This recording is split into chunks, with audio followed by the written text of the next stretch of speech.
Welcome to my YouTube channel. आज मैं आपको क्लास 4th के लिए EVS का चैप्टर नंबर 3 पढ़ाऊँगी। तो ये भी उर्दू मीडियम से मुताल्लिक है। तो साथ में सभी बच्चे कॉपी और पेंसिल लेकर हैंड टू हैंड बैठेंगे, क्योंकि एग्ज़ाम से मुताल्लिक सभी क्वेश्चन आंसर भी मैं आपको हैंड टू हैंड लिखवाऊँगी। तो बिना टाइम वेस्ट किए पढ़ना स्टार्ट करते हैं। चैप्टर नंबर 3 बुक के पेज नंबर 21 पर है। चैप्टर का नाम है नंदू के साथ एक दिन। यानी कि बच्चों, यहाँ पर इस चैप्टर में आप हाथियों के बारे में मज़ीद मालूमात को फराहम करेंगे कि ये किस तरीके से रहते हैं, ग्रुप में रहते हैं, अपने बच्चों की देखभाल कैसे करते हैं, वगैरह वगैरह। नंदू एक हाथी के बच्चे का नाम है। तो यहाँ पर लिखा है कि नंदू जाग उठा। नंदू जाग उठा और उसने अपनी आंखें खोली। चंद मिनटों के लिए वो समझ नहीं पा रहा था कि कहाँ है। उसको ऐसा महसूस हो रहा था कि वो बड़े बड़े सुरमई पेड़ों के तनों से घिरा हुआ है। उसने अपनी पलकों को झपकाया, क्योंकि नंदू एक छोटा हाथी का बच्चा था और वो नींद में सोकर उठा था, और सोकर उठने के बाद उसे समझ में नहीं आ रहा था कि वो कहाँ है। और आसपास उसने फिर नज़र डाली तो वो थी उसकी अम्मा। उसने जो ख्याल किया था कि वो एक सुरमई जंगल है, दर हकीकत उसके अफराद खाना के पैर और उनकी सूंडें थी। यानी कि हाथियों का जो ग्रुप उसके साथ था, बड़े बड़े हाथियों का जो उसके साथ हाथी थे, जिन्हें वो सुरमई जंगल समझ रहा था, वो उन हाथियों के बड़े बड़े पैर और सूंडें थीं। सूरज उस वक्त सर पर था जब नंदू सोकर उठा था, और मौसम बहुत गर्म हो रहा था, बहुत गर्मी थी। नानी अम्मा बहुत ज़ोर की आवाज़ निकालते हुए चिंघाड़ी। यानी कि ग्रुप की जो लीडर थी वो नानी अम्मा थी, और वो बहुत ज़ोर की आवाज़ निकालकर चिंघाड़ी। हाथियों के इसी झुंड में नानी अम्मा सबसे बड़ी हैं। उन्होंने जंगल की जानिब, यानी कि जंगल की तरफ चलना शुरू किया, और हथनियों ने उन्हें देखा और उनका ताक़ुब करने लगी, यानी कि उन्हें फॉलो करने लगी। नंदू भी उनके साथ साथ उनके पीछे चल पड़ा। अब हम आते हैं बुक के पेज नंबर 22 पर। जब वो जंगल में पहुंचे तो झुंड के मेंबरों ने इधर उधर फैलना शुरू कर दिया। हर एक मेंबर, यानी कि रुकन, जल्दी जल्दी अपनी पसंदीदा पत्तियां और टहनियाँ खाने के लिए अलग हो गए। जब खाना ख़त्म कर चुके तो झुंड दरिया की जानिब, यानी कि दरिया की तरफ, पानी की तरफ रवाना हुआ। हाथियों के बच्चों ने पानी में खेलने का लुत्फ़ उठाया, जैसा कि आपको इस पिक्चर में दिख रहा है। माएँ, जो हाथी की बच्चे की माएँ थीं, बहुत सारी माएँ थीं यहाँ पर, वो कीचड़ में दरिया के किनारे लेट गईं ताकि गर्मी से उनको राहत मिल सके। आगे है कि क्या तुम जानते हो कि एक बालिग हाथी, यानी कि एक जवान हाथी 100 किलोग्राम से भी ज़्यादा पत्तियां और टहनियों को एक दिन में खा सकता है। समझ में आया कि जो एक वयस्क हाथी होता है वो एक दिन के अंदर कितना खाना खा सकता है? 100 किलो पत्तियां और टहनियाँ खा सकता है। हाथी बहुत ज़्यादा आराम नहीं करते हैं। वो दिन भर में तकरीबन 2 से 4 घंटे तक ही सोते हैं। हाथियों को कीचड़ और पानी में खेलने का बहुत शौक होता है। कीचड़ इनकी जिल्द, यानी कि इनकी स्किन को ठंडा रखती है, जैसे कि मुल्तानी मिट्टी, फेस पैक वगैरह हम लगा लेते हैं। इसी तरीके से जो कीचड़ होती है वो हाथियों को गर्मी में राहत देती है। इनके बड़े बड़े कान भी पंखे का काम अंजाम देते हैं, यानी कि ये लगातार अपने कानों को हिलाकर अपने आप को हवा झलते हैं। हाथी इनको फड़फड़ाते रहते हैं ताकि अपने आप को ठंडा रख सकें। अब है बच्चों क्वेश्चन आंसर। सवाल नंबर 1, नंदू की उम्र महज 3 माह की थी, यानी कि वो एक 3 माह का हाथी का बच्चा था, लेकिन इसका वज़न 200 किलोग्राम है। तुम्हारा कितना वज़न है? तो मेरी उम्र 10 साल है और मेरा वज़न 40 किलोग्राम है। यहाँ पर 40 की जगह आप 30 कर देंगे क्लास के अकॉर्डिंग अपनी। तुम्हारे जैसे कितने बच्चों का वज़न मिलाकर नंदू के वज़न के बराबर होगा? तो देखो, 200 किलो वज़न है नंदू का, और एक बच्चे का वज़न अगर 30 किलो है तो कितने लोगों का, बच्चों का वज़न नंदू के बराबर होगा? तो यहाँ पर आप लिख दोगे 6 से 7 बच्चों का वज़न मिलाकर नंदू के वज़न के बराबर होगा। अब आते हैं पेज नंबर 23 में। यहाँ पर देखो हाथियों को पानी में नहाते हुए दिखाया गया है। खेल और तफरी। नंदू ने देखा कि उसकी भाई बहन एक दूसरे की दुम खींच रहे हैं, यानी कि आपस में खेल रहे हैं। उसने सोचा कि बेहतर है कि मैं भी इनके करीब ना जाऊं।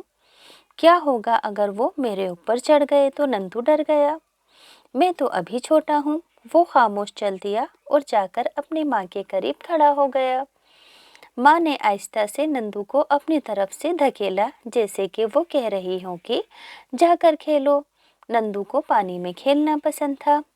उसके रिश्ते के भाई बहन पहले ही वहाँ मौजूद थे। जैसे ही वो पानी के नज़दीक पहुँचा, पानी का फव्वारा उसके सर पर गिरा। वो बिल्कुल भीग गया और ये काम उसके शरीर यानी कि शरारती भाई बहनों का था। अब नंदू भी सबके साथ इस खेल के अंदर शामिल हो गया। अभी पेज नंबर 24। सूरज गुरूब होने यानी कि सूरज डूबने से पहले हाथियों का झुंड जंगल की तरफ वापस चल पड़ा। उस वक्त तक नंदू बहुत थक गया था। वो दूध पीते पीते अपनी माँ के पाँव के दरमियान में सो गया। आगे है, तुमने नंदू और हाथियों के झुंड के बारे में पढ़ा। अभी हमने पढ़ा हाथियों का झुंड सिर्फ हथनियों और हाथी के बच्चों पर मुश्तमिल होता है, यानी कि जो बच्चों हाथियों का झुंड होता है उसमें हथनियाँ होती हैं और बच्चे होते हैं। सबसे बड़ी हथनी ही झुंड या गुरु की सरबराह होती है, यानी कि लीडर होती है, जो उम्र में सबसे बड़ी हथनी होती है। एक झुंड के अंदर तकरीबन 10 से 12 हथनियाँ होती हैं और छोटे बच्चे भी शामिल होते हैं। नर हाथी झुंड या गिरोह में उस वक्त तक ही रहते हैं जब तक वो 14 या 15 साल की उम्र के होते हैं। इसके बाद वो झुंड को छोड़ देते हैं और अकेले ही घूमते फिरते हैं। नंदू भी उस वक्त तक भी झुंड में रहेगा जब तक वो इतना बड़ा नहीं हो जाता, यानी कि जब तक वो 14-15 साल का नहीं हो जाता। नंदू भी सिर्फ उस वक्त तक ही झुंड में रहेगा। उसके बाद जो नर हाथी होते हैं वो अकेला रहना पसंद करते हैं। हाथियों की तरह कुछ और भी जानवर ग्रोहों में मिलकर रहते हैं। उन जानवरों के ग्रोह झुंड या गल्ले होते हैं। एक झुंड के जानवर आमतौर पर खाने की तलाश में एक साथ ही मिलकर घूमते हैं। तो बच्चों, सवाल नंबर 1 है कि अगर आप नंदू की जगह होते तो एक झुंड या गिरोह में रहते तो किस किस्म की हरकतें करते? तो जवाब में लिखोगे कि अगर मैं झुंड या गिरोह में होता तो खूब खेलता और मज़े करता। आगे है, हाथियों के झुंड में सभी फैसले सबसे बुजुर्ग मादा हथनी लेती है। तुम्हारे खानदान में फैसले कौन करता है? तो जवाब में आप लिख दोगे जो आपके खानदान में फैसले करते हैं। आपके डैडी भी हो सकते हैं या दादा भी हो सकते हैं।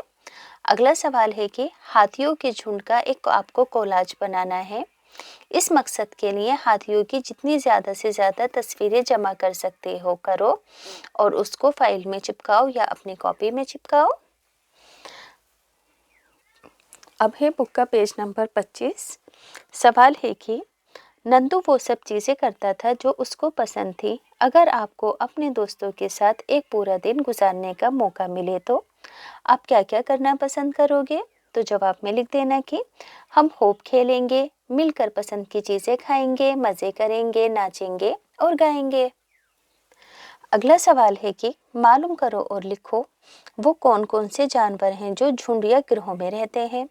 तो जवाब होगा कि भेड़, कबूतर, बकरी, हिरन, हाथी, ये सभी ऐसे जानवर हैं जो कि झुंड में रहते हैं।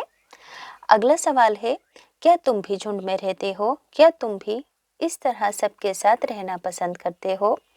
तुम्हारे ख्याल में गिरोह में रहने के क्या क्या फ़ायदे हैं और क्या क्या नुकसान हैं? तो जवाब है कि नहीं, हम किसी झुंड में नहीं रहते हैं।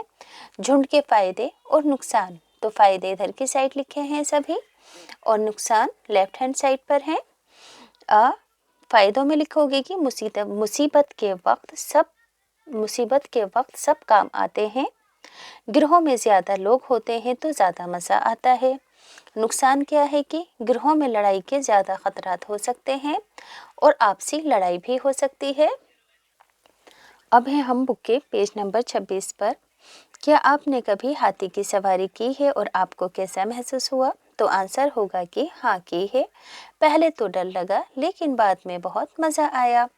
अगला सवाल है कि किन किन जानवरों पर आपने सवारी की है, तो आप लिख देंगे जैसे कि मैंने लिखा है यहाँ पर ऊंट, घोड़ा और भैंस। तुमने अपने चारों तरफ फिल्मों या किताबों में बहुत से जानवरों को देखा होगा, कुछ अकेले और कुछ गिरोह में दिखाई दिए होंगे। जानवरों में से किसी भी जानवर के बारे में आपको मालूमात हासिल करके यहाँ पर लिखनी है। जैसे कि यहाँ पर मैंने ऊँट के बारे में लिखा है कि ऊँट को रेगिस्तान का जहाज कहते हैं। ऊँट में पानी जमा करने की सलाहियत होती है और ये रेगिस्तान में पाया जाता है।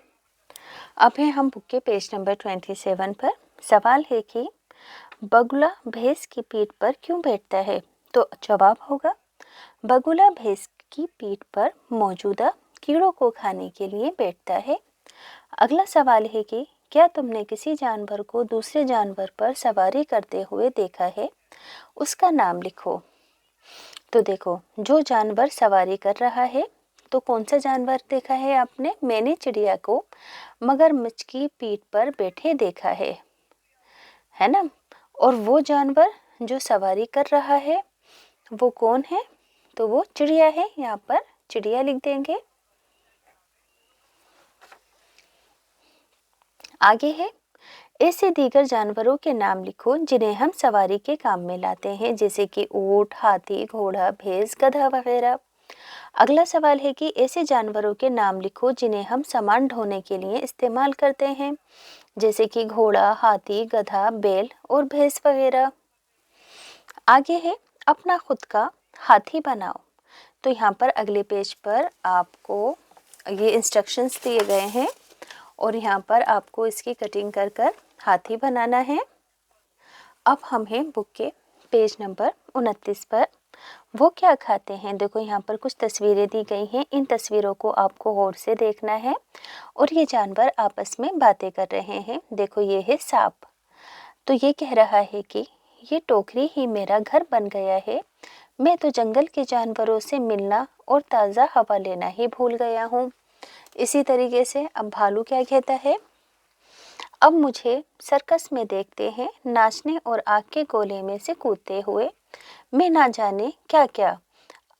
आप सोचते हैं कि मैं यहाँ रहकर बहुत खुश हूँ।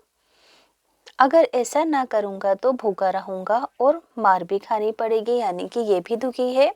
सर्कस के करतब दिखा दिखा के इसी तरीके से जो सांप है वो भी दुखी है। अब देखो, घोड़ा क्या कहता है कि आपने सिर्फ ये देखा है कि मैं कितना तेज दौड़ता हूँ। क्या आपने मेरे जूते देखे नहीं? क्या आप जानते हैं मुझे कितना दर्द होता है जब ये नाले मुझे मेरे खुरों के अंदर